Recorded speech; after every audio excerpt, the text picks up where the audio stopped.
Dimples. At nagbabalik po ang Good Morning Kapatid. Hindi po hadlang ang mga pasubok sa isang tunay na strong and independent woman. Marami sa mga kababaihan po ang patuloy na lumalaban, bumabangon at nagbibigay inspirasyon na hindi umaasa sa kanino man. Sila po ang independent women. Yan din ang nais patunayan ng ating letter sender ngayong umaga dito sa Dear Dimples. Dear Dimples, naimbag abigat ate Dimples. Avid fan po ako ng inyong show, especially ng Dear Dimples. I'm 25 years old, work from home na may isang fur baby. Marami ng pagsubok ang pinagdaanan ng aming pamilya na lalong nagpatibay at nagpatatag sa amin. Kaya naman masasabi kong panahon na para naman ako'y bumukod sa kanila. Gusto ko lang matry kung kaya kong buhayin ang sarili ko na mag-isa. Masyado kasi akong dependent sa mga magulang ko, lalo na sa papa ko. Yes, I am a certified papa's girl. May sapat naman akong ipon at malaki naman ang sweldo ko as a virtual assistant. Any tips and advice na pwede ninyong ma-share? Nagpapasalamat, Aina ng Vegan Ilocos Sur. Una, maraming salamat naman, Aina, sa iyong sulat. At para magbigay ng advice at inspirasyon sa iyo, narito si Julia, isang motovlogger at certified independent woman. Good morning, Julia, and welcome to the show. Hi, Mama Dims. Thank you for having me. I love the outfit. Isabihin muna natin sa kanila bakit itong outfit mo. Ito po yung riding jacket namin. Oo, for safety, diba? For safety po. Hindi yan pang format, for Hindi. safety talaga siya. And Pero then, maporma din. maporma din, tapos you put something on top of it. Yes po, pwede pong Oo. jersey. Jersey, yes. Okay. Julia, pakilala muna natin ikaw sa ibang mga kapatid nating nanonood ngayon. Hello po. What do you do exactly? Motovlogger po ako, tas content creator. Yun po talaga, full-time po talaga. Oo, yun talaga yung kumbaga parang profession mo at the Yes po. moment, no? Yes Ano po. naman yung nagtulak sa'yo para maging isang independent woman? Ano po kasi, first of all, ayoko na pong maghirap yung mom ko kasi single parent po siya. And gusto ko pong bumawi kasi sa kanya. Growing up, siya po talaga lahat, hobbies, and sa pag-aaral ko. Kaya po gusto ko bumawi sa mommy ko. Kumbaga parang that's your motivation para maging independent Yes po. as an individual, no? Ano naman yung mga challenges ba ng pagiging independent woman? First of all po, ma'am, hindi ko po talaga alam yung gagawin nung bumukod ako. As in, like, kailangan mong matutong parang magdesisyon mag-isa, tapos lahat ikaw ang gagawa, so parang tiwala lang talaga sa sarili. There are times pa po na wala talaga akong pera.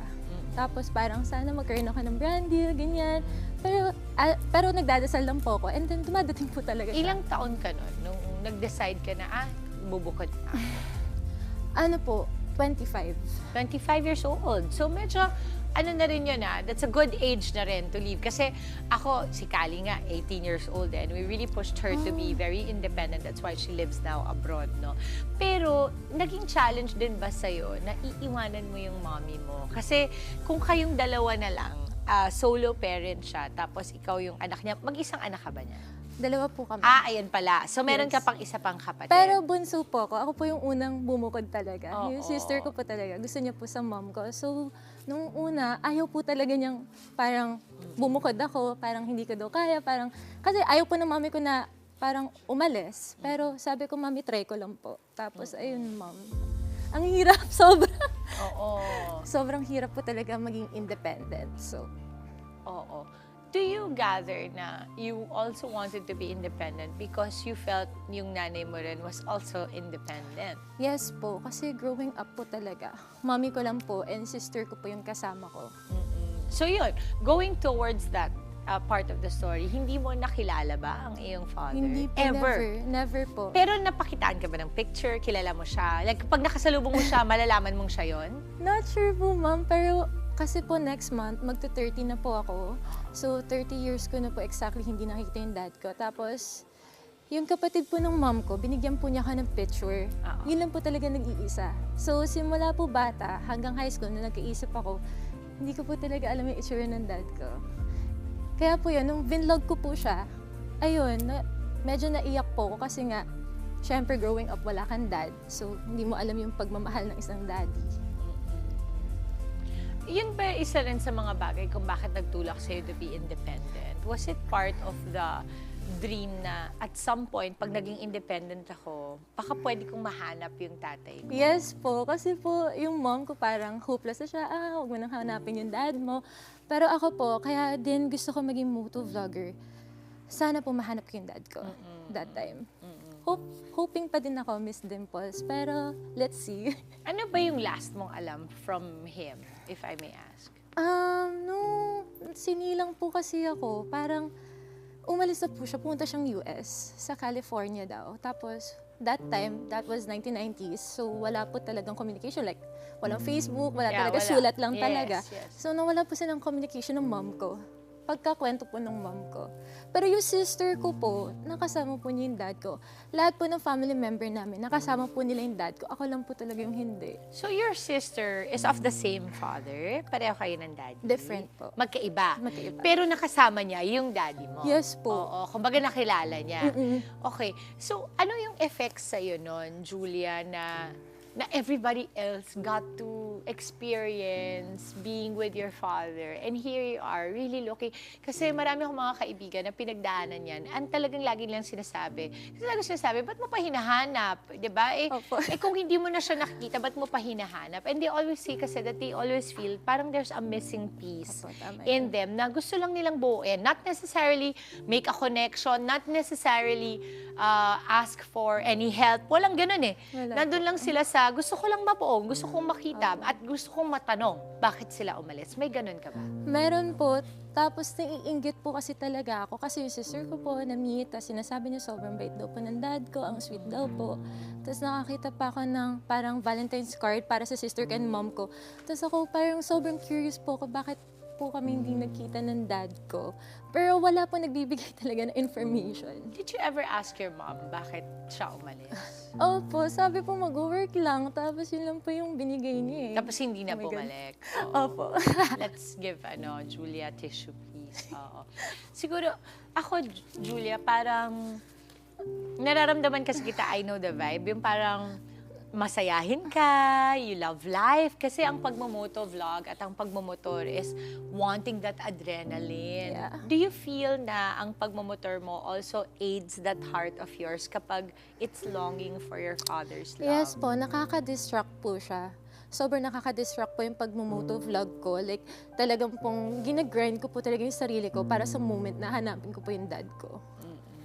So, pinost ko siya, like, ayaw po ng mom ko yun. Like, no, wag mo nang hanapin. Pero tinry ko po talagang hanapin sa social media. Why do you think pinipigilan ka ng mommy mo? Ayaw po niya siguro akong maging malungkot. Feeling ko po. Parang ma-disappoint or parang hindi po ako maging successful sa gusto ko na mangyari na ma-meet ko pa yung dad ko. Kasi po, it's been 29 years na eh. He is still alive? Yeah, opo. Actually, may idea na po ako sa Facebook, pero hindi ko po sure kung siya yun. So, nung when I posted, yung cousin ko po sa father side, nag-message po siya sa akin ng madaling araw. Ang dami po nagme-message sa akin na, I think this is your dad, ganyan. Parang hindi ko po pinapansin unless ito pong person na to. Parang ewan ko po, parang instinct lang na replyan ko siya. And then, sabi niya, nag-explain siya and everything, naalala po niya yung sister ko. And then, yun po, nahanap ko nga po yung dad ko. Pero hindi ko pa po siya nakakausap talaga eh. Okay. So, kasi it's almost Father's Day, Julia. Yeah, opo. And ako kasi namatayan ako ng ng asawa, sorry. Ay, ng asawa ng tatay. Very, very early on. And so, pag Father's Day talaga, is one of those days na talagang grabe yung lungkot ko. Yes If po. there's any wish na parang, as an independent woman, no, as an independent woman, nafe-feel mo na parang, ngayong Father's Day ba, do you wish to meet him? Opo, Talk to like, him? every year po ng Father's Day, gusto ko po talaga ma-meet yung dad ko. Kasi yung sister ko po, nakakausap po niya yung dad niya. So parang ako like, sana makausap ko din yung dad ko. Pero po, nung nag-message po ako sa kanya, he didn't reply. Yung, parang yun po yung parang sad sa.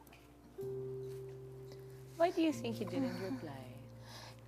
Sabi po ng cousin ko, baka hindi po marunong sa internet, parang yun lang po yung iniisip namin. Pero hindi, feeling ko po kasi sabi po nung cousin ko sa father side, meron po akong mga ibang kapatid.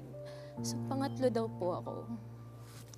So, feeling ko parang may pumipigil. Hindi ko po alam kung may pumipigil sa kanya or hindi lang po niya alam kung paano gamitin yung Facebook. That's right. No, Julia, I have to commend you kasi our topic today is about being independent. And yet I see a woman who really yearns for a father's love, no? Sa ganito, ano yung share mo sa letter sender natin na si Aina na parang nagsastruggle siya through being independent as well? Well, ang payo ko lang sa kanya, if feeling mo yung problem mo, hindi mo malalagpasan, hindi yan forever. Parang magtiwala ka lang at the same time magdasal ka. And kung sino yung mga support system mo, paniwalaan mo sila para may inspiration ka to strive harder. Ang galing. I have to go, you're so strong, Julia. Kasi, Thank you, Miss Dims. you know, yun pa nga lang mawala yung maliit na bagay sa bahay mo. Parang hinahanap mo na hindi ka na makali. Ito, this is a father figure, no? Yes, po. If there's any message na lang, baka sakaling nanonood ang daddy mo, papa mo, or makarating tong interview na to sa kanya, Hopefully. what is your message for him? Do you know his name? Yeah, I know. Okay. Emilio, but yan, Emilio Pada po. That's my dad. So, ano ba sasabihin ko sa dad ko? Hindi ko alam eh. Parang gusto ko lang po talagang makilala siya. Wala pong parang i-ask sa kanya or anything. Kasi yung mom ko naman po, growing up, she did stood as my father talaga eh. Yes. So, talagang kudos po talaga sa mom ko. And, ang masasabi ko lang po sa dad ko, hopefully na magkaroon siya ng time na replyan ako and magkaroon kami ng time magkita. Yun lang po talaga. Gusto ko lang po siya makita. And pag nakita ko na siya, Miss Dims, parang okay na ako. Kahit hindi kami magsama. Basta at least, you're my dad. Parang That's gano'n. right. Any advice for our letter sender, si Aina? Aina, I know mahirap maging independent. Pero magtiwala ka lang sa sarili mo. Sa umpisa, mahirap talaga yan. Pero habang tumatagal, mas gumagaan na kasi mas kabisado mo na. And magtiwala ka lang din kay Lord na tutulungan ka niyang magampanan lahat ng problema mo. Ang ganda. Julia, thank you so much for Thank you, being Miss- on the show and all the best Yeah, for your you made me motovlog. cry. I'm so sorry. Please take a tissue at mamaya bibigyan ka nila ng water ni CJ. Julia, any social media accounts we can watch out on over here this way, please. Hi guys, this is Lash Moto. You can check my TikTok, Facebook, Instagram, and YouTube. Yan po, makikita niyo po lahat ng vlogs ko dyan. Lifestyle po yan. Yeah, I love it. All the best to you, Julia. And all the best to your mom as well. Happy Mother's Day and Father's Day to her. Thank you po. Maraming salamat, Julia. Abangan pa ang mga susunod pang kwento ng inspirasyon, pangarap at laban sa buhay dito lang sa Dear Dimples. Mga kapatid, Dimples Romana po, kumpletuhin ang inyong umaga ng mga kwentong puno ng inspirasyon. Salubungin po ang bawat araw ng may ngiti at pag-asa. Kaya't mag-subscribe na po at mag-follow na sa aming social media pages ng News 5.